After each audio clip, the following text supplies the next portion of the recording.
Greatness is born through continued effort, they say. There were eras in the past when legendary heroes, demon slayers, and strong demigods were roaming the surface of the world, with people looking up to them. But would you believe that there's one man who despises them, as for him they are heartless and pathetic beings for training his 10-year-old self so harshly? I mean, who the hell would greet a kid with a fist for Pete's sake? Or would you throw someone into a pit of fire for the sake of training? Probably not, right?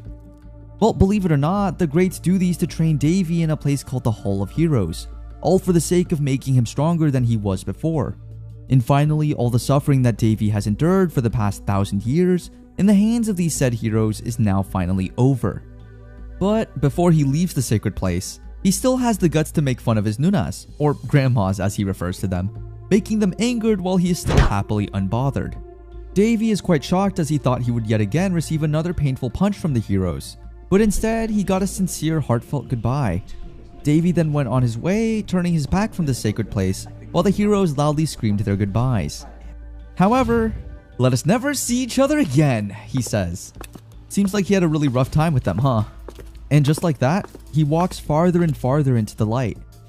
Davy is then seen in what seems to be a castle recovery room with IV fluids plugged into his hands. As he tries to move, his body aches to the most undefinable level. With a loud sigh, he gives up and just stays still while saying the words, "I've returned," while looking at their family picture. It turns out that Davy, also known as Prince Davy Alrone, of the worthless, insignificant kingdom of Rhone, him being a prince is a mixture of bittersweet feelings. His mother, the former queen, was poisoned, and not just after a while, he was targeted by enemies, which led to him going through a failed assassination that eventually caused him to be in a coma.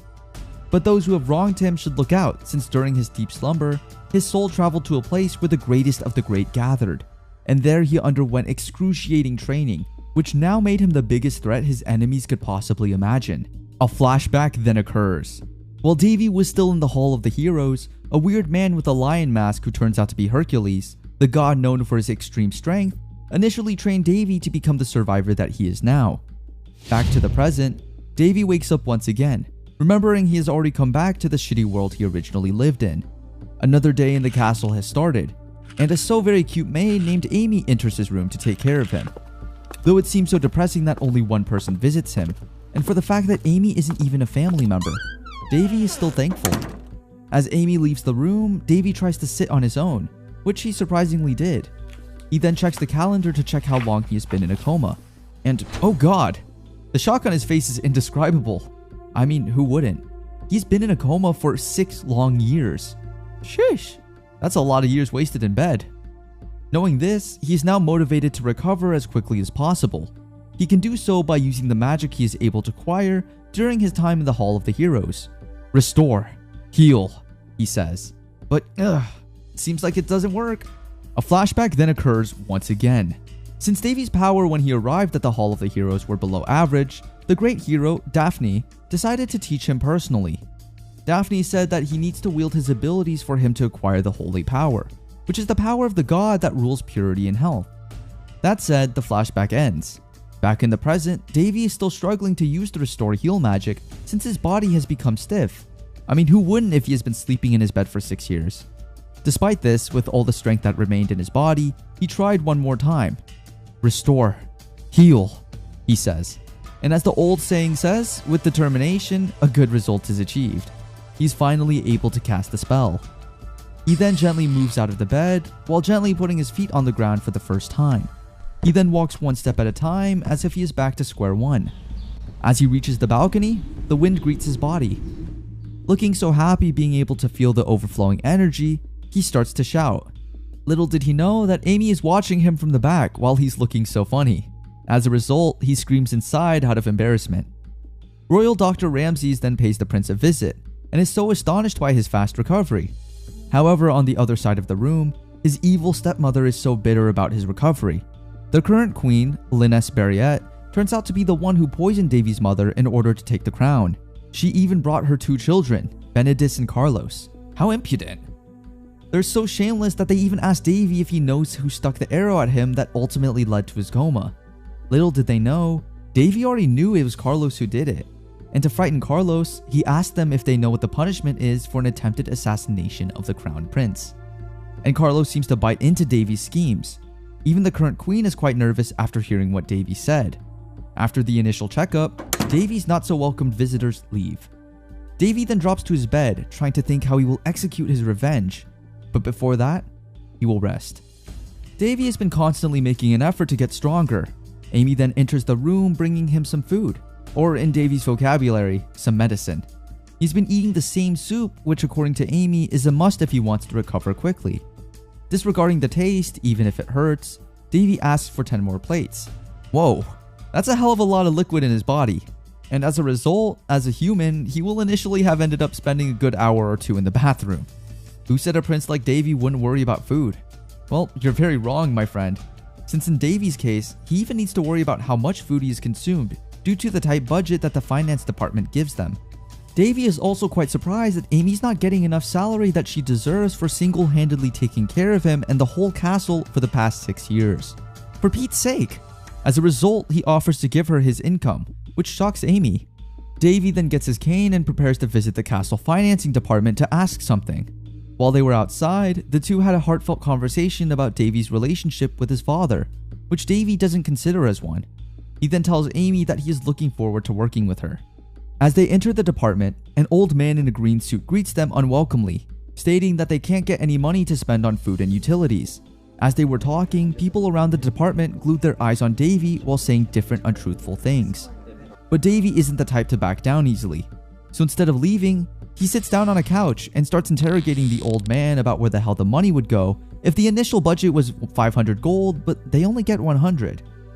Hearing all that Davy said, murmuring sounds start to echo around the room, stating that the financing department might have been extorting the prince, leaving the shameless loyal dog speechless. As Amy and Davy walk down the hall, Davy asks Amy if she could get him a sword. Initially shocked by what she heard, Amy eventually does what her master asks for. Though Davy initially intended to use it as a tool for his revenge, he ended up not doing so since he didn't want to look like a madman.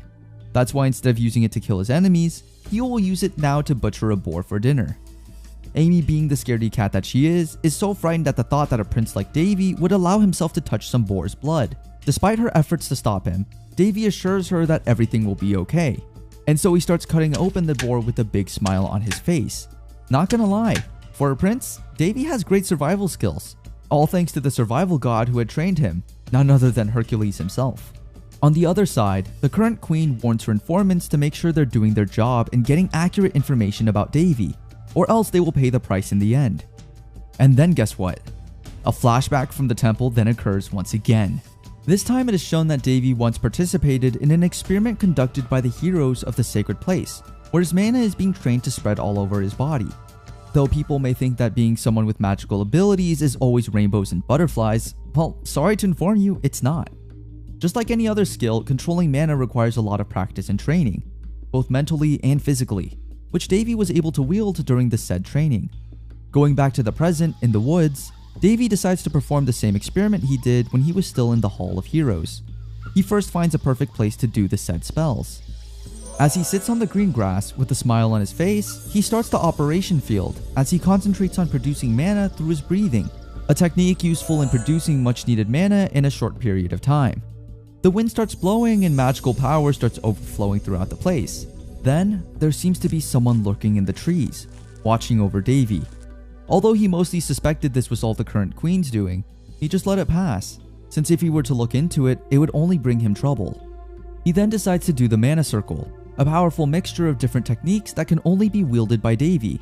But take note, if the execution of the said technique fails, most likely Davy would be killed in an instant. And just like that, he finally started the ritual, which eventually led to him making the mana circle called Artery Circle. On the other hand, Amy is waiting outside the garden for the prince's arrival. She seems so worried since Davy is late, which is rare since he's never missed a meal. As she's about to start finding him, Davy comes out of the woods. However, he seems so exhausted with his mana training that he accidentally loses consciousness in Amy's arms. As Davy wakes up the next day in his bed with a tired looking face, he's caught off guard when Amy's hands meet his. Then, that's when he remembered he had passed out suddenly the day before. As the wind blows, Amy wakes up with Davy smiling, thinking of the accomplishments he has achieved in his yesterday's training. He's now limitless. By just moving a finger, he can now use any simple spell, including Restore. Now that's amazing. 5 months later, a mysterious person has been leaving fresh ingredients in front of Davy's castle. Though at first Davy thought it might be his evil stepmother's doings once again, but eventually he concluded that there was no way that she would leave perfectly good food every time without a reason. As a normal day in the castle starts, Davy hears boots stomping on the ground, meaning someone is approaching. He then tells Amy to clean up the castle since they're expecting some guests. It turns out it's the Queen's informant. As they were now all inside, the Queen's informant checked on Davy's condition. Davy then asks if he has any idea when he will get better, but he is rather a fool when he says that he can't use his holy powers to check on Davy's condition, when Davy, on the other hand, already has the idea that the informant didn't even use a proper healing spell to begin with. As the priest and Davy had a heated conversation, where the informant priest said something insulting, Amy, being the good friend that she is to the prince, went on her way to defend the prince. However, this made the informant priest quite angry, and then in an instant, he slaps Amy so loudly that it echoes through the castle. Davy then shouts at the priest for going so harshly on Amy. However, the priest only said to the prince that he should leave a maid like Amy who says whatever she wants since it will be a problem in the future. And through the priest's eyes, even if for some he's holy, but the sticky look he gave Amy tells otherwise. This makes Davy a bit furious, but he needs to control himself to continue the act of being the helpless prince. As the examination is over, the priest bids farewell to Davy and informs him that he'll come back after 15 days. Davy then allows Amy to escort the priest to the door, as per his request. Amy and the priest then reach the front door, where the so-called holy priest threatens Amy to come by herself at night, since the life of the prince is in the palm of his hands. As rage comes flowing in Davy's veins, just thinking of what the priest will unimaginably do to helpless Amy, he stands up from his bed and starts to walk to the front door with anger in his eyes. He simply built up too much dignity at the hero's temple to put something like this aside. Using his sword in split seconds, 2 of the priest's assistants is killed instantly. As he reaches the front door where the priest and poor Amy are talking, he instantly slices off the priest's head for conducting blasphemy against the royalty. And obviously, this made his evil stepmother furious. But as he is about to do the same to this witch of a woman after she talks bad about his mother, the Queen's assassin guards all line up in place to protect her like loyal dogs. But as things get out of control, he then informs the Queen that he is aware Carlos was the one who did the failed assassination that led to his coma. He threatens her to make sure she'll do a good job managing housekeeping at his castle, or else he can't keep the card up his sleeve forever.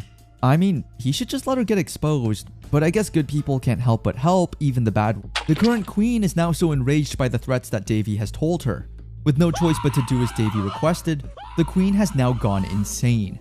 As time passes by, just like Davy has anticipated, the whole kingdom now thinks he has gone mad. Rumors have been circulating that he has a thirst for blood. Not bothered, Amy yet again carries 2 bags of goodies from the mysterious man who has been helping them for the past months. So happy with the food and medicinal herbs inside the bag, Amy seems not to be able to hide her excitement. Aw, that's so cute. On the other hand, a man named Besfus, who is the Grand Chamberlain of the royal family, greets Davy in the most royal way. He then informs the prince that the current queen ordered Besfus to take the sinners who embezzled the money from the prince's palace while he was in a coma for Davy to check on them. Davy did see some familiar faces among the group, and let's just say it is the same old guy from the finance office. Talk about karma. That said, with no mercy, Davy decides to put them in jail and eventually execute them in 9 days, since for him, one should not show mercy to those people who wronged them. As a result, the sinners have begged for their lives, but begging is not enough. After a while, Besfus and Davy enter the palace to have a short meeting. Davy asks for Amy's salary to increase and even inquires whether an audience with his father would already be possible this time around. Unfortunately, it still isn't the case. Even Besfus couldn't tell him the reason behind it. That said, instead of mourning his father's denial of him, he instead thanks Besfus for his kindness. It turns out that Besfus is the one that has been leaving bags of food for Amy and Davy to eat for the past months. At the moment, Davy is happy since even though the majority of the palace is in favor of the current queen, it's still assuring to know that there are people like Amy and Besfus staying by his side. "Brother," said a cute green-haired girl named Winley Alrone, who turned out to be Davy's sister from another mother. The king has many wives, one of whom is the current queen, Davy's mother, and 2 other concubines. Then it doesn't stop there, and another green-haired man enters, whose name is Boris, Winley's twin. "I want to see you, brother," said the guy. The twins are the children of one of the concubines who stayed neutral after the first queen stepped on the throne. The 2 were one of the few people that Davy was close to within the palace. and seeing them all healthy and doing great is a great relief. And as any other siblings out there, Baris and Winley are the definitions of a cat and dog. But in the end, they both are genuinely delighted to see their brother Davy, as they were having their time trying to catch up on each other, considering Davy was in a coma for 6 years.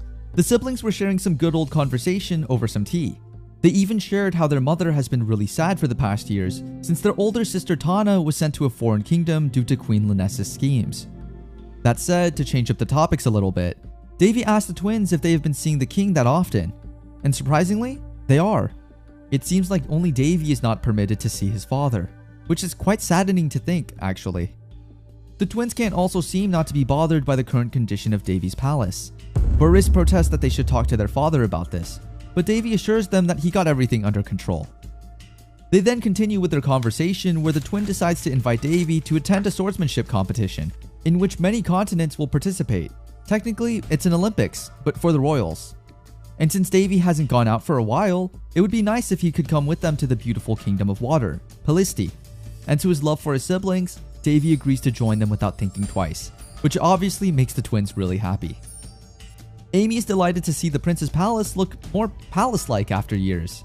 Since the day of their leave arrives, Davy asks Amy to prepare all the luggage, and the siblings start to go their way. However, before they started their travel, they first went to see King Creonus Alrone to ask for his blessings.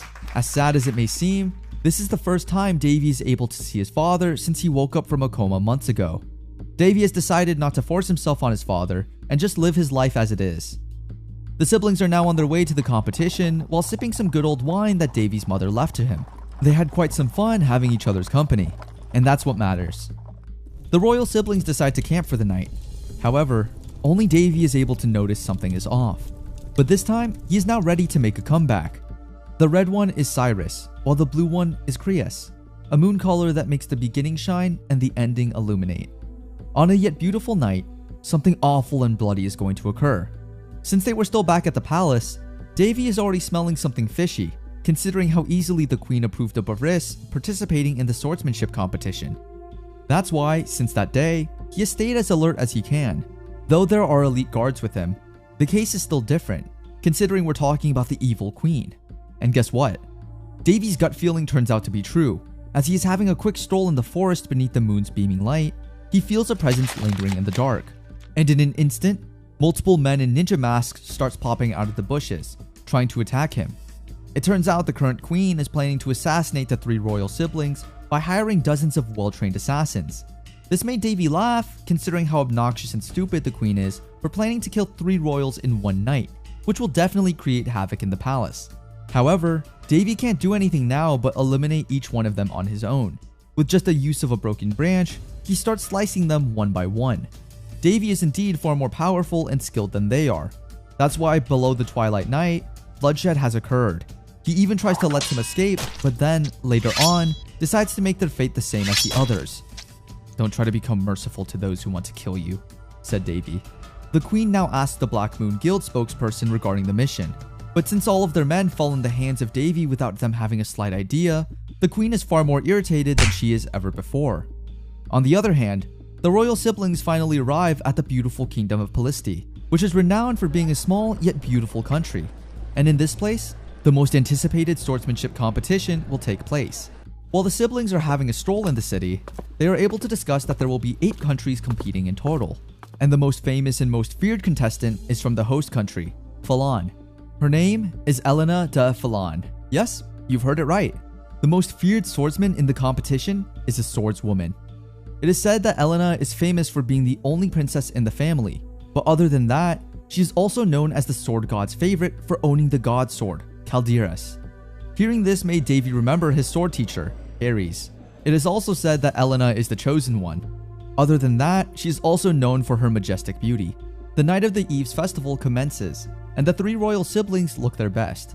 It is indeed a night to remember, and it also means we're one step closer to the most anticipated competition.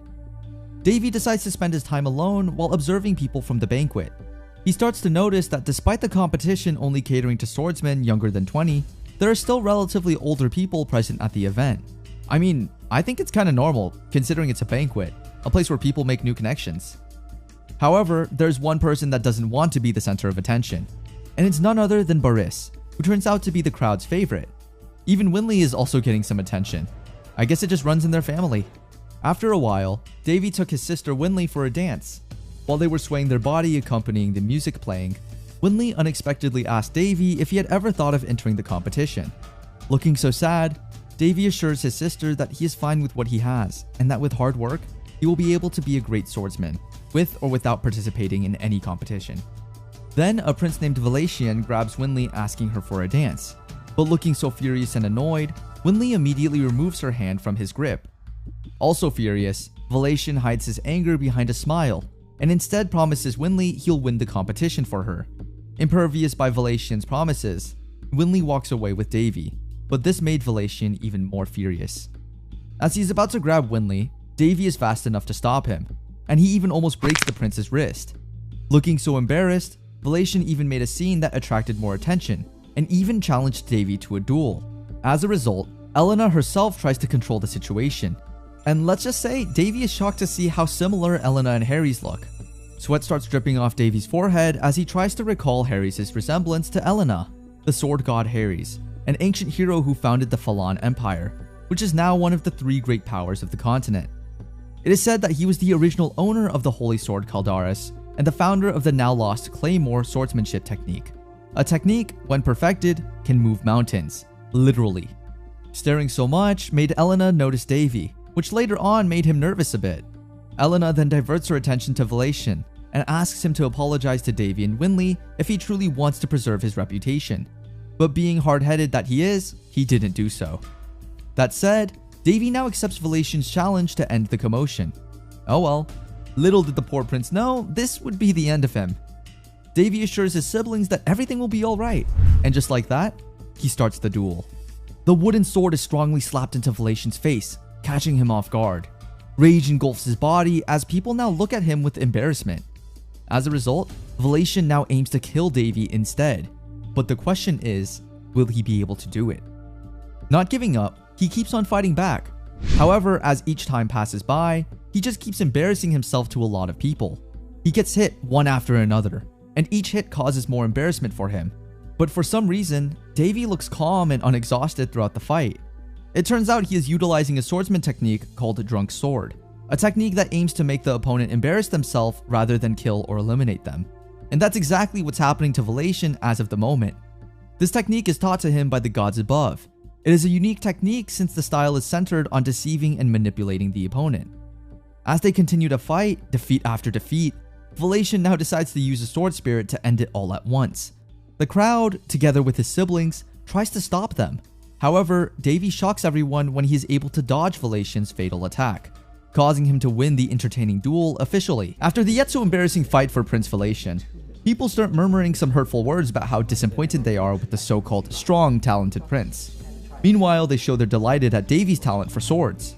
In fact, they were quite shocked, considering they didn't expect that a boy who had been in a coma for 6 years would be this strong. Davy's siblings, Burris and Winley, are both happy that their big brother has won the fight.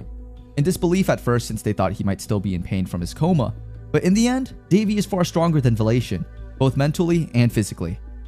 On the other hand, Valatian is seen sulking on the corner after his defeat, while Elena, the said god's favorite, is seen checking up on Davy, stating that it was a good show, but after a second, she leaves the room immediately, while Davy also noticed her cold attitude with a smirk.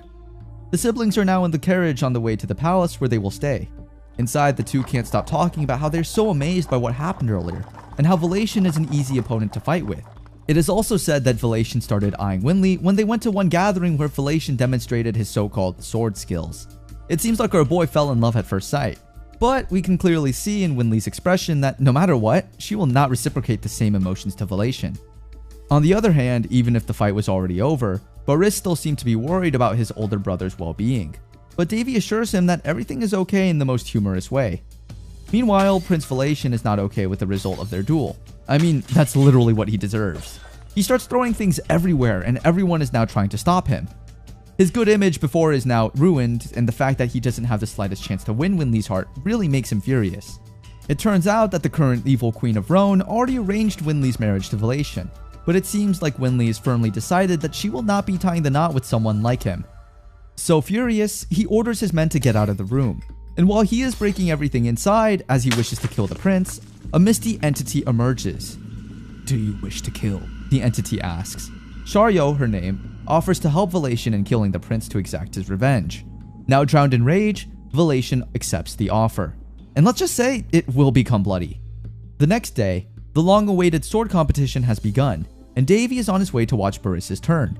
Excitedly happy for his brother, he let Amy prepare everything, as he will now finally watch the match. However, little did everybody know that something bad would happen. Everyone is excited about watching the next match, but not as much as Winley and Davy. Though Davy currently has a stomach ache, diarrhea couldn't stop him from supporting his younger brother.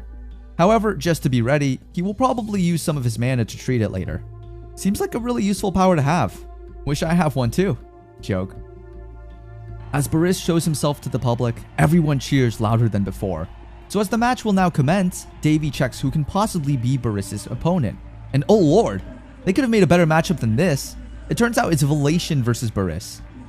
Then Velation then shows himself. After a while, the referee starts stating the rules one by one, and one of those is the prohibited use of mana. Meanwhile, along with the audience, Winley and Davy start talking about how Bariss will win this match easily, considering Velation's embarrassment from yesterday's incident. However, that wouldn't be the case at all. But Winley is still worried that Bariss might get hurt when he overly exhausts himself due to anger. Davy, on the other hand, assures her that everything will be alright, since Bariss has insurance. Confused by what Davy said, Winley asks what he means by that. That said, the match begins as the two opponents come closer to each other. The audience watches them while analyzing each individual's strengths. As Davy observes, Velation makes unexpected movements with the sword. On the other hand, Bariss uses his strength to give massive damage to his opponent. And just by that, it is already given that Bariss will win the match. Or will he? As the sword strikes, everyone is shocked, especially Bariss, that Velation is able to block his strike. The audience then sees the fight as something worth watching. Davy, on the other hand, also starts to wonder how Velation could possibly get so strong within just a day. Even geniuses need hard work and even need to spend time and effort to reach this certain level of physical ability. That's why it's very surprising that Velation is able to do so in a day. There is no denying that Bariss got stronger too. However, there's something off with Velation, and Davy knows it. As Bariss aims to strike Velation, Velation releases some of his mana to his sword in an attempt to murder Bariss all at once. Then, a flashback occurs. The night before the match, as Bariss exerts much effort in practicing even in the last minutes, Davy joins his company. While they are talking, Davy decides to give his brother a present that even the heroes are prohibited from doing. He gave his brother some of his mana. However, his methods of transfer are yet so painful. That's why without any choice, Bariss just decided to stop his late night training than being massaged painfully by Davy. But at last, Davy's mana will greatly help him in the match. And let us say, it really did. Going back to the match, Velation's attempt to kill Bariss fails, as Davy's transferred mana to Bariss helps form a mana shield that repels Velation's attack. Now that's what Davy meant when he said Bariss had some insurance. However, Bariss's strength still diminished, but at least he's not dead. On the other hand, Davy is nowhere to be seen when Winley starts looking for him. Velation, on the other hand, is now disqualified from the match as he did violate the rules of not using mana and was attempting to kill his opponent, which might cause a declaration of war. That's why he's not only penalized, but the host will also send a complaint to the Voltis nation.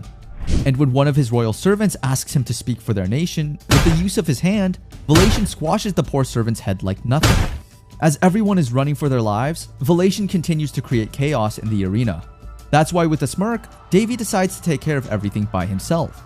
But before doing so, he first makes sure that his brother will be treated well by the medics. He tries to comfort his brother that he did well. Bariss, on the other hand, is so proud of what he thought he did, the spirit barrier. Not saying anything, Davy just smiles at the thought of his brother being too well-mannered. After all, Davy did that for his brother, and there is no reason for him to tell his brother that he's the one responsible for the spirit barrier formation. After that, as every royal soldier dies in Velation's hands, even with the use of explosions, they still weren't able to tame him down. Davy approaches him in the calmest manner possible. With Winley seeing this, she immediately rushes to stop her brother. Velation is more vicious now than he was earlier, which means he is more dangerous now than ever. That said, when Davy saw his sister Winley rushing to stop him, he was caught off guard. But before anything becomes ugly, Elena rushes in to help them, and with her majestic sword, she starts fighting the beast. Elena is shocked to see that Velation is able to resist her attacks. However, as she overly attacks him again and again, In the end, the Royal Highness wins the fight, as usual. Meanwhile, with a sarcastic smile, Davy is in disbelief that the princess has taken his prey. It seems like Princess Elena is just an energetic one. However, as everyone thought the princess was able to restrain Velation, it turns out she still wasn't able to. Elena then states the words, "vampire." And after just seconds, Velation states what seems like a smell called blood polis. And just like that, a red mist starts enveloping the whole arena, making everyone unconscious. That's why before anything happens to his sister, he immediately starts to transfer some of his holy mana. That said, Davy starts to roam the area. Blood polis, also known as the City of Blood, is a spell that has the power to steal the life essence of the living and strengthen themselves and the area around them. Without anyone looking, as Davy thought, he would now face Velation without limitations. However, at the back, Elena struggles. On the verge of almost dying, Elena is exhausted beyond imaginable. With a little help, Davy uses some of his mana on Elena. As Davy attempts to eradicate Velation finally, Elena stops him, stating that there is no way possible a mere human like him can defeat a vampire. But since Elena can't possibly defeat Velation just by looking at her current condition, without any more thoughts, Davy immediately goes ahead and uses his powers to defeat Velation all at once. Shocked by what she witnessed, Elena seems to not get how a mere human like Davy is able to defeat a powerful creature like a vampire. And for the fact that Davy was in a coma for 6 years just makes Elena wonder more. That said, out of nowhere, Davy asks to borrow Elena's blade, but it isn't the holy sword Caldaris. Instead, he wants to borrow the sword Calderis, also known as the White Guardian, a sword that is forged by the known Thousand Days blacksmith Searcher. However, there is something with the sword no one knows, probably even Elena. Davy can somehow hear the spirit of the sword talking. The blade wants to go back to his master Elena. However, Davy asks him to cooperate as he has something in mind. And just like that, he awakens the sword effortlessly, which even Elena wasn't able to do. Using it, he does the Great Claymore Lighting Strike, which reveals Shario, who has been hiding all this time. Since Davy is technically trained by the great gods and heroes that ever existed, he is pretty much able to acquire some good fighting techniques that are useful in situations like this one. But before going into any fight, Davy starts pissing off Shario first. Amused by how irritated Shario is, Davy starts to remember all of his learnings from the one and only God of Swords, that to defeat an opponent who has a high ego, one should make them angry and beat them to a pulp after. No matter what creature they are, if it loses their cool, their movements should become obvious. This technique works well with vampires in that sense. That's why as Davy fights Shario, he also tries to piss her off in between. However, it seems like Shario has some good fighting skills herself too. She's able to do a blood barrier, which is something that a vampire count can only do. As they continue to fight, Shario asks Davy to give up already, but little did she know that death is waiting for her. With the use of the Great Claymore technique, Davy is able to defeat Shario in a flash. After defeating Shario, Davy now needs to remove the Blood Polis spell completely, or else all the people in the area infected will die eventually. With the help of the sword Calderis, he might be able to stop the spell from continuously spreading. Although Davy doesn't really have thoughts of sacrificing himself for the sake of others, after some deep thinking that it will eventually help him recover his powers, he decides that he might just do the work. That said, he starts praying to Freya, the great god who overlooks all life forms. But let's just say his prayers are yet so odd for someone who is asking for help. But for Davy's defense, the basis of holy power is not the faith but the understanding of the faith. Or to be more precise, it's not about receiving God's love, but instead it is about receiving God's curiosity. That's why the odder and more unique a prayer is, the higher the chances of one getting noticed by God, based on Davy's ideals. And just like that, the Great Saint Sanctuary holy power comes rushing from above, which is equivalent to a 9th rank. As the power continues to get stronger each second, the whole kingdom now is witnessing something magnificent. After a few seconds, the blood polis is now finally extracted. However, Davy's energy is also stripped in the process. To make things interesting, Davy also develops a new ability. For some reason, he is now able to see what looks like game character stats. Being unconscious for 2 days, Winley is so delighted as his brother finally wakes up from his sleep. For the past few days, they have been staying at the Paristi Dukedom's lodgings. Winley can't seem to hide her relief since she has been so worried that Davy would not wake again, like before. Out of curiosity, Winley asks Davy directly if it was he who got rid of the red mist. However, Davy decided not to tell her the truth just like that directly. To make things even more interesting, a mark is now etched on Davy's back. The mark is a so-called stigmata. a mark that is given by the gods from above to people who deserve it. But what makes Davy's stigmata unique from others is that it is 3 times bigger than the usual ones. And since Davy technically is now the talk of the town, people will undoubtedly flock to see him. There have been reports of Davy getting the stigmata, but not more of what really happened in the said event. Although Davy wants to tell the truth, he feels like it is for the best and that he must keep it to himself for a while. On the bright side, he is now able to grow his mana cache, which is a big achievement. He now has a better chance of growing his powers in the coming days. On the other side, Winley also informs him about Amy, who has also been worried about him so dearly. And to his surprise, Elena also visited him and asked for better doctors to be assigned in his recovery, which, all for your information, he was able to dream of. Knowing that Winley might also be exhausted herself, Davy assures her that he is now okay and that she should also take some rest. Before Winley completely leaves the room, Davy decides to check up on her information, and to his amazement, it really looks like one of those in games. Davy now starts to wonder if it is all because he prayed to Dionysus, or it is because the magic he used was meant to be used in his astral body. Whatever it is, the only thing he can certify is that it seems complicated. Sensing some other presence in the room, Davy throws the blanket to the ground. It turns out it is the Demon King of the Abyss, who surprisingly is a girl, whose name is Perselk von Faron, who was sealed in the godly sword that is now released due to the stigmata. It is said that she was the main cause of the great war between the human world and the demons, and it was the godly sword Calderis that was used to stab the Demon King that ended the war. Even Davy is in disbelief that Faron is the Demon King everyone fears.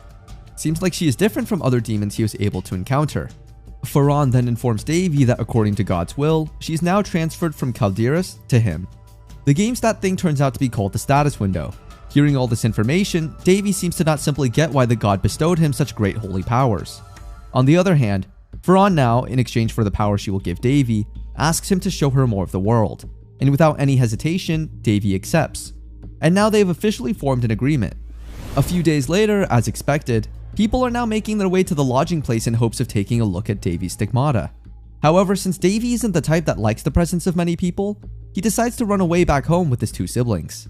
After hearing the news, Elena is obviously so furious. As a result, she also orders her Kingdom Knights to get ready since they will now move out immediately. As the moon shines bright in the sky while they are still on their journey back to the kingdom, Faron and Davy have a mini talk. Faron shares that she was able to observe how interested Davy is with the Calderis, and knowing that Davy can actually wield the godly sword, Faron sees him as the perfect candidate to utilize its power.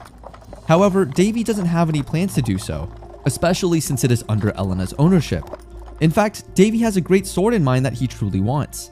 Changing the topic, now that Davy has a stigmata, Faron sees it as a good opportunity for Davy to clean up his enemies. However, Davy has a plan in mind that will truly work. Though it'll take time, it will surely work. As they arrived in the kingdom, Baris said his apologies to the king for the incidents that happened during the swordsmanship competition.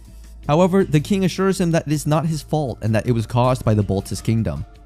The king also acknowledges Davy for acquiring his stigmata. Meanwhile, obviously, his evil stepmother is not happy hearing this. Trying to act nice, the current queen smiles, faking her happiness. That said, the king then orders everyone, including the queen, to leave him and Davy to talk alone. For the first time in half a year, the father and son have now finally decided to have a talk. In the said private conversation, Davy courageously asks his father the reason why he didn't do anything when he already knew that his mother was dying not due to illness but due to poison. To make things worse, the king even married the culprit behind the former queen's death. But the king didn't fully answer Davy's question. His reasons were always his responsibility to the kingdom, and now that he wants Davy to take over, Davy boldly declines his offer as he wants to take a different path, a path that is righteous. That said, he walks away with pride. Now that he has fully decided, Davy will now officially dive down the rabbit hole. For the past few days, Shirley, the assassin girl that is always with the current queen, has gone missing, and as all of the assassins that were sent to kill Davy, along with Baris and Winley, were wiped out by Davy himself in the last episode, the Black Moon Guild is now in deep disarray. Little did the guild organizer know that Davy was now on his move to exact his plan. Davy threatens the guy to hand him every record with the list of the nobles who are at the hands and feet of the Barrietta family and the Duke household, alongside their criminal record. Intimidated by Davy's great power, the poor guy doesn't have a choice but to hand Davy anything he wants if he values his life that much. As the night breeze hits, Davy is also checking every piece of information for the next noble he will hit by his plans. In disbelief by the amount of the so-called noble's crimes, Davy concluded that there might still be some information hidden in other guilds. As he is planning on getting all of it, that way he will definitely sweep up the nobles easily. However, he can't possibly do the operations himself. As a result, he indirectly hands every piece of confidential information to Marquis Petrus, his late mother's knight, which is one of the few people in the kingdom he truly trusts. Now, as things are going smoothly as planned, Davy will now move into his next plan of action, and it is to leave the kingdom and manage his own territory, which he can call home. With the fear that her schemes will be revealed to the whole kingdom, the current queen decides to ask the king if he would now give his permission to let Davy leave the palace to manage and develop his own territory. And with the king's order, Davy has now been given the blessings to live on his own and build up his own people. That said, without any more hesitations, Davy made every preparation as soon as possible. But of course, Barriss and Winley could not possibly agree with the notion. However, Davy assures them that this is what he has always been wanting since the beginning. He also made sure not to make them worry since, after all, he is someone who possesses the stigmata, and no one could possibly hurt him that easily. That said, Teary, the two decide to respect their older brother's decision. As things now seem to go smoothly, Davy starts his preparations and asks Amy to get all the records she can about the Hinds territory. And after just a few moments, Amy got back with a handful of records as Davy requested. However, it seems like there are some humps on the way since the territory that Davy got is a cursed one. Now the day has finally come. Davy now, along with his modest procession, will now make their way to the territory, and before they leave, Marquis pays the prince a visit. Marquis seems to be proud of how much Davy has grown since his mother died, and now that he is leaving, it seems like a bittersweet feeling. But Davy is quite thankful that there are still some decent officials left in the kingdom. It turns out that Marquis has been collecting evidence of the mastermind behind the late queen's death, which really made Davy trust him even more. And now that he will be living a new life outside the kingdom, Davy plans to hand the blood-sucking of nobles work to Marquis since he will be the one to deal with the final blow. Since the Hinds territory is quite close to the capital, there's not much problem with how long the travel time is. During the journey, Varan seems to be a deep sleeper and is just enjoying the comfort of Davy's thighs. A day has passed and Davy's procession has finally reached the territory. Although it's technically a wasteland, there's much potential with it. It just needs a little bit of improvement and it will surely be a transportation hotspot considering its location. However, that's the case if it's a normal territory. But due to the fact that it's a cursed one, Davy will need a little bit more effort in fixing the whole place up, to say the least. As they finally reach the territory's town, Davy immediately senses that there was a monster attack before his arrival, which puts the men on guard, astonished.